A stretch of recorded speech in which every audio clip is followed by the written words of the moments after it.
G'day, it's Stevic from 12 Ninja here. And look, if you like American football, you should check out Saints Happy Hour podcast. I personally know fuck all about American football, other than it's a bunch of massive blokes wearing spandex, shoulder pads and helmets, running around with throwing a football. In Australia, you don't throw footballs. You punch it or you kick it. And there's no protection. They're all naked, and there's sharks and crocodiles fired out of cannons onto the field, and we all stand around and drink blood watching it.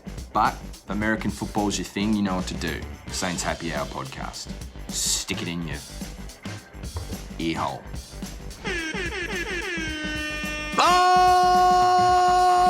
All right, everybody, welcome to another edition of Saints Happy Hour podcast. This is our weekly YouTube special edition. Pound that like button, pound that subscribe button, support the show. And please become a patron to the best Saints podcast in the world. Go to saintshappyhour.com, become a patron. Andrew, I want to thank Hunter and Joey and Hampton, who all signed up in the last week to Saints Happy Hour. They know where it's at. They know in the darkest times for the Saints, you need jokes, you need fun, you need a little ridiculousness. Thanks, guys, for supporting Saints Happy Hour.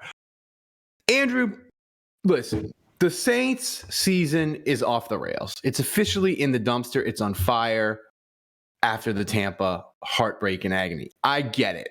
And it hasn't gone like we wanted it to go. And I get it. And listen, there's Saints Twitter, Saints social media, Saints fans in general. Well, it's in a wash of negativity and pessimism.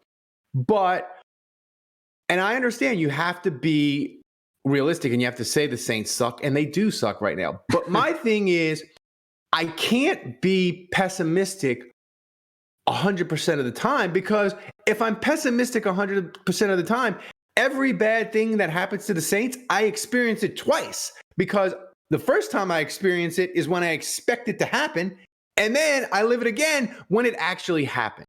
So I feel like we need to have every now and again a little shot of just pure optimism to get us through, to make us believe that the Saints can turn things around. We're going to have Saints optimism. It's going to be a continuing series. We're not going to do it every week because the Saints, honestly, Andrew, they don't deserve optimism every week. Let's be realistic. Like they don't deserve it. But every once in a while, like a good meal or a good drink, you got to make it, drink that optimism, get that shot in the arm to make us believe, get us fired up about 2023 and the possibilities. And today, I want to talk about something that I think isn't just pie in the sky, dream of moves and that sort of thing. I'm going to take a macro view of the Saints and give you my belief, the number one reason for optimism. And that is Gail Benson has a crap ton of money, and she is not afraid to spend it. And the Saints, Andrew, for the last 5 years have been a cash over cap team in the NFL, which basically in English, that means the Saints spend actual more money than almost any team in the NFL per year. It isn't just, the cap charges and the dead money. Gail is actually outlaying cash money every year. And the Saints have been a top 5 spending team the last 5 years. And I think that is my number one, when it gets down to it, one of my number one reasons for optimism, because I look at the Saints and I'm like, they have $50 million in salary cap hole, but whatever. Gail's going to cut the check, and Mickey Loomis can easily, if he wants to, create 20 to 30 million in cap space, and he does it every year because Gail lets him, and they're going to do it again. And we're going to have fun in the offseason because they're going to have more cap space and flexibility than we think. The nerds are going to hate it. Everybody's going to hate it because they're going to be like, only Super Bowl teams should be cash over cap. Why are you doing that? But let the lady spend her money how she wants, Andrew. And that's it. Gail's money gives me optimism. Yeah, no, that's a good point, Ralph. And I think at the end of the day, when you look at the Saints, really this offseason starts with Sean Payton, and we're much closer to it, I think, than some people think. Now, there's always a chance that Sean Payton doesn't find the right fit and that he decides not to come back to the NFL this coming year. But I think he will. And if he does, the process for that is going to be really interesting because I think you'll have your Black Monday, right, where all those coaches get fired, and immediately Sean Payton vaults to number one, I think, on the list of interested teams, right, for of all those teams that have that vacancy. But I don't think Sean will take a job right away. And so what I think will happen is I think you'll have a logjam of all these teams that Sean will probably quickly tell a few of those teams, like, yeah, I'm not interested. I'm not going there. And that they'll fill their vacancies. But, like, I believe Sean Payton's going to wait to see who loses in the wild card round. Because, like, if Dallas were to lose in the wild card round, or maybe a couple other teams, could they fire their coach? Could that be a spot where he could land? So that's kind of step one, right? And then, like, you have all these teams waiting in line. I think because he's by far the best asset that's ever been available on an open market. I mean, it's technically not an open market because they have to trade for him, but he's by far the hottest coaching candidate we've seen in years available. And so I just think teams will wait to figure out if he's going to take them or not. And so I think that there's going to be a logjam while teams wait to see what he picks. And so I do think the Saints will get a first-round pick. Mm-hmm. So I think, and more. And so I think you have to be optimistic about the comp. And if you're pissed off and upset about the Saints giving up their first-round pick, I mean, I do think, unfortunately, it's probably going to be a top 10 and maybe even a top 5 pick, and that sucks. And I don't think they're going to get a top 5 pick out of Sean Payton. But I believe they traded this knowing all along that's the return they were going to get for Sean Payton. So you start there. They're going to have a first-round pick, I believe. And then, from there, I don't know how much they're going to be able to spend in free agency, in the sense that they're not going to be big players. They're not going to sign a bunch of dudes because it's going to take a lot of heavy lifting just to get cap compliant for starters. I think they're going to make a lot of moves post June 1st, which might free up some resources for them to maybe make a run at some players after June 1st if people are still available. So, the Jarvis Landry, the Matthews, like, I could see them having signings like that after June 1st. Obviously, those signings, neither of them worked out very well. But I think reason for the biggest thing for me, besides the fact that, yes, like, look, they're going to spend.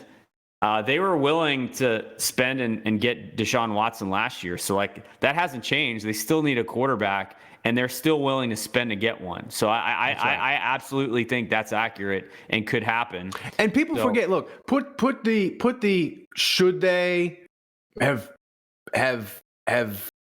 chased Deshaun Watson, put that whole discussion aside, because it's exhausting to have. And look, I was against it, but put that all aside.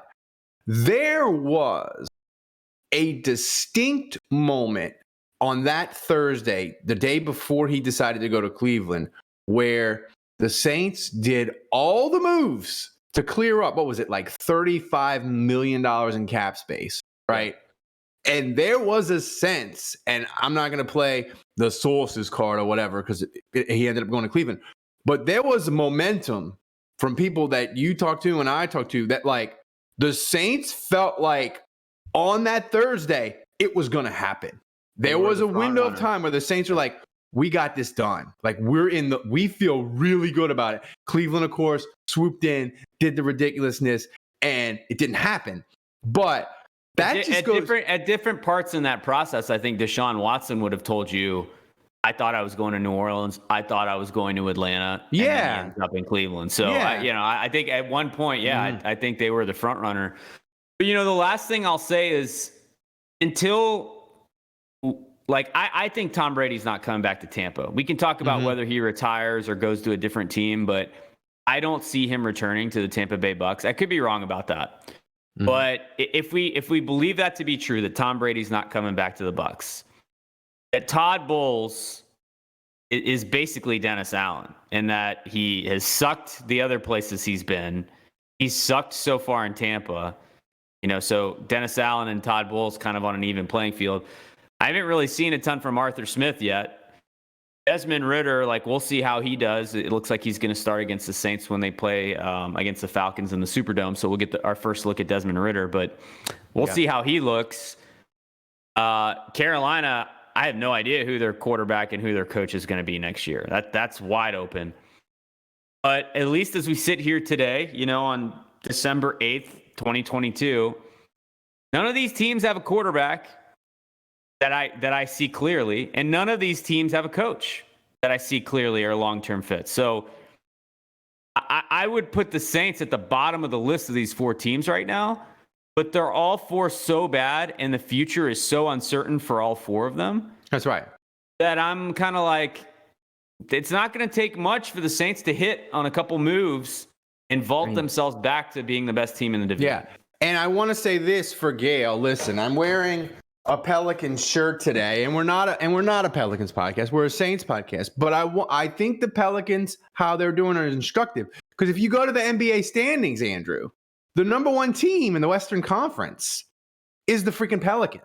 That's right. And Gail allowed David Griffin to have 3 coaches in 3 years and cut checks to make them all go away. And she went and got the best training staff in the NBA, the Phoenix Suns trainer, who every team in the NBA had been trying to steal him for years. Gail went and cut the check and got him to bring the Phoenix Suns training staff to the Pelicans. So she hasn't been afraid to spend money with the Pelicans and empower people to make changes. And so she's going to do it with the Saints, Andrew. And to me, I just disagree with you slightly in a sense of, I don't think the Saints are going to be like, they're not going to be crazy players in free agency like Jacksonville or whoever, where they just splash a ridiculous amount of money. But I do think they're going to create cap space, and they're going to go and get a couple of guys. Like last year, Marcus May was a $10 million player. Tyrann Mathieu, a $10 million player. If you get when you're willing to spend that type of money, you can get really good players. Like, it didn't work out necessarily. Honey Badger hasn't been good, and Marcus May has been kind of meh. But like in 2018, they went out and they signed Demario Davis, and we weren't like over the moon about it, but he ended up being a fantastic signing, and he didn't break the bank. So like, I think they're gonna have money to spend. They won't be rummaging around in the bargain bin, is what I'm gonna say. They're gonna have a couple of moves where we're gonna be like, oh, they got a defensive tackle for $9 million. They got the loaded running back market. They just signed a running back for 3 years, $16 million. Like, I think they're gonna do stuff to improve their team in free agency more than we think, and it's because Gail's gonna allow them to outlay a crap ton of money on free agents and to get under the cap. So I have reasons for optimism. And look, maybe it's unfounded, whatever, but the Saints, the things that we know about them, Andrew, is the history of Gail and even Tom Benson, they allow them to spend money. They allow them to do these cap gymnastics to get under the cap. And those things are like fundamental things. We can argue the details of fire the coach, fire the OC, what they're going to do. But like, the track record says they're going to be aggressive. And Mickey Loomis, he's not going to he doesn't fundamentally at his core believe in the tear down. Let's be good again in 2025, 2026. He doesn't believe that. He doesn't believe in it. So like, it's not going to happen. So like, well, I mean, the history of teams that have tanked in the NFL, they've kind of stayed down there for a long time. It has a lot. Most of those teams, they don't turn it around in 2 or 3 years. So yeah, I don't know that I fundamentally believe in it either. There's not a big track record that says, you draft Jameis Winston in that fixed Tampa. I mean, they were mediocre for years until they cut him loose, and they were good after they cut him loose. So. Baker Mayfield in Cleveland, like they've cut him loose and they've traded for another quarterback, and they still haven't been very good. I mean, you could go up and down the list of all the number 1 picks, and it's just like, even top 5 picks, like, Kyle, all the Jets, like the Jets are still, I mean, finally they're turning it around, but they've just benched their quarterback that they picked, in the top 5 or wherever he was picked. Right. So, I just think, with the Saints, it's going to be important this offseason, first of all, to pick up draft picks. Hopefully they get some stuff for Sean Payton. That's going to be important.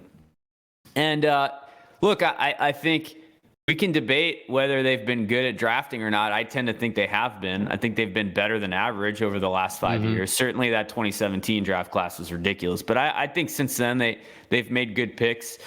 Certainly seeing Cesar Ruiz turn things around and have a good season was a big deal, just in terms of like a shot in the arm for validating that pick and how the Saints draft in their process. But they're going to have to nail this draft.